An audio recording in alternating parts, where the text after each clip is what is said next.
Welcome to the White Eagles podcast. I'm your host Mitad. Thanks for tuning in. And in this episode, we're going to discuss Serbia's upcoming Euro 2024 qualification games against Hungary away and Senegal at home. In what I'm hoping is a couple wins, and we book our tickets to Germany 2024 for the Euros. It'll be our first Euro since the year 2000, where we played under Yugoslavia, where we made it to the quarterfinals. Unfortunately, we lost to Holland 6-1 in the quarterfinals, which was a terrible way to exit. And unfortunately, that's almost sort of mimicked our whole campaign for the last 24 years, trying to make a Euro, that last 6-1 game. But here we are. We're in a great position. It's in our own hands. We don't have to rely on other results. All we need to do, in my opinion, is to go to Budapest and beat Hungary, maybe even draw against Hungary, and then come home to Belgrade, and at the Maracana, if we can beat Crna and then we just go clear on points, and Crna can't catch us at that point, and we can book our tickets.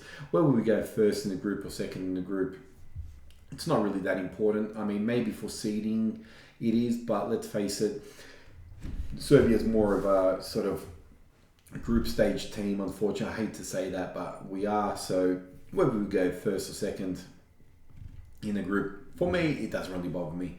But it's all to play for.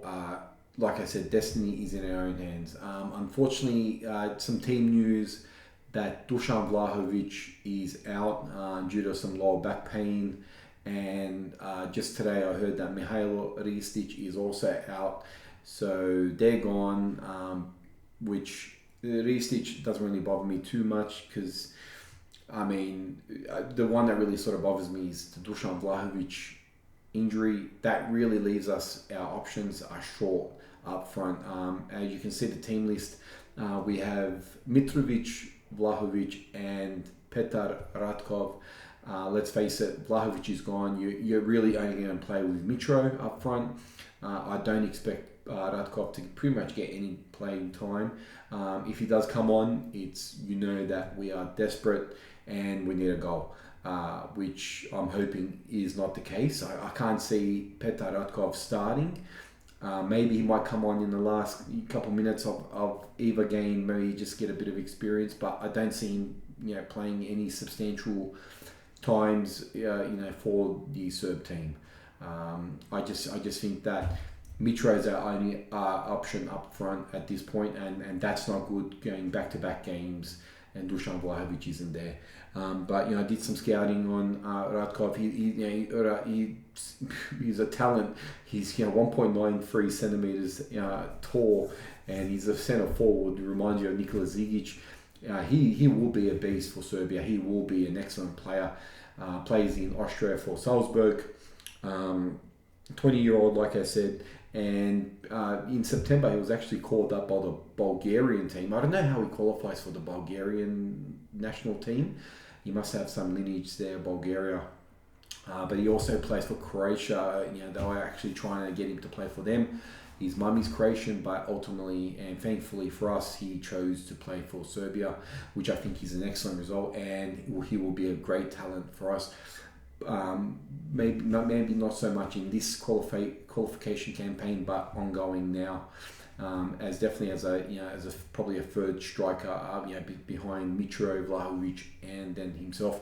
He'll probably be playing there, but that Dusan VLAHOVIC injury is huge for the Serb team, especially when you go to a team like Hungary. You need a little bit of different options up front, so that's what you lose with him. But when we played Hungary in Belgrade, I thought that we were the better team. We let in 2 goals. It shows how bad our defence is at times. But I definitely think in that second half we were all over Hungary. We just weren't lucky, and we could have turned that 2-1 loss maybe into a 2-2 draw, or even I personally think we should probably won that game, but we lost 2-1, and it was almost like a catalyst for a bit of team change, for a bit of tactical rethink by Stojkovic. He himself said that the team came together and they watched the game, and I think they had probably most likely just had a frank discussion about where they went wrong, where they went right, and how to improve the team. And I think that really showed against Lithuania, where we played much different and more balanced. Instead of the attacking lineup we went against Hungary, which left our guys at the back exposed, pushing too high, leaving our free defenders. I mean, you don't really even have a left or right back, so you're playing Pavlovic out of position because you're that desperate for defending. And it showed. You take a player that doesn't play in that position and you put him in there, especially against Hungary, a good team, high stakes, and you're going to make mistakes at the back, and that's they capitalised 2-1. So I'm hoping that against Hungary we've learnt from our mistakes in the first game, and we play with a more balanced team, one striker up front, pack the midfield, have coverage for the defence, play Goodell as a defensive midfielder, which is his role, let him support the defence before they get exposed by the defence, just by the attack of the Hungarian attack, just for that little bit of coverage. That's what I believe anyway. I'm hoping in that case, we will prevail, and on Tuesday we could be celebrating our qualification, hopefully in a packed Maracana, just like what we did, about 13 years ago against Romania. We could be celebrating it at the Maracana as well. Because we haven't made it in 23 years, or to be 24 years next year.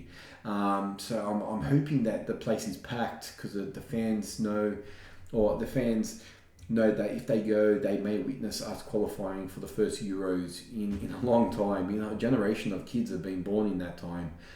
So that'd be fantastic. I'm hoping for a packed Maracana on Tuesday night. But apart from that, I'm just looking at the team. I just want to say that it's great to see Mijat Gajcinovic back in the team. I was a big fan of his in the 2028 World Cup qualification, where Muslin really sort of used him a lot in his qualification game, and he really did well for Serbia. Scored a few goals, and I remember Azerbaijan, he really played well in that game away too, and we got the win. I think we won 2-1 on that game. So it's fantastic that he's back in the team. I just hope that when we play against Hungary, that we don't play Rodonia, we play Zivkovic on the right, Kostic on the left, or even Mladenovic on the left. For me, even probably Mladenovic, to be honest. And we're just bombarding that Hungary defense with crosses, and Mitra will get on will score one, guaranteed. He will score one. So, the next game is about 4 days away here in my time anyway. I'm fingers crossed that we win, and we go to the Euros. As you can see, I'm wearing my the last World Cup we played in, the Puma jersey. Unfortunately, it's one of the worst kits that Puma's ever given us. I'm hoping after this campaign that we just get rid of Puma, and then maybe get Adidas. For me would be number one, but even try some of the other teams. Other sponsors, maybe Hummel or Lotto. I'd probably try them too. And then I wouldn't go back to Nike. I wasn't a big fan of Nike, but definitely time to get rid of Puma. When they give us garbage, it's time to go. They did pretty well. The kit before, for the Euro kit that we didn't qualify for, the Nikola Tesla inspired kit, and but this, what they're giving us, is poor. And just a reminder, this is what the group looks like. Hungary on 10 points, Serbia on 10 points, but they've played a game in hand, and Montenegro on 2. That way, if we go to Hungary, we get a draw and then we beat them, it's pretty much finished, and that's it. So fingers crossed that's what happens, and we can book our tickets to Germany 2024 and watch Serbia play 3 group games, and then probably go home early. That's what I think anyway. Thanks for tuning in, and just a reminder to subscribe to my podcast on my YouTube channel, White Eagles Podcast. It used to be White Eagles TV, but obviously it just didn't sit well for me that it's a YouTube channel, it's not TV. So I changed it to White Eagles Podcast. And don't forget my White Eagles podcast Twitter account and my Instagram account, all of the same name. Thanks for tuning in. Hope you like this video. Leave a comment. Let me know if you agree, if you don't agree. Let's start a conversation, and let's hopefully celebrate in 4 days, that we beat Hungary and we're on our way to Germany 2024. Anyway, thanks for tuning in again, and I'll see you next time.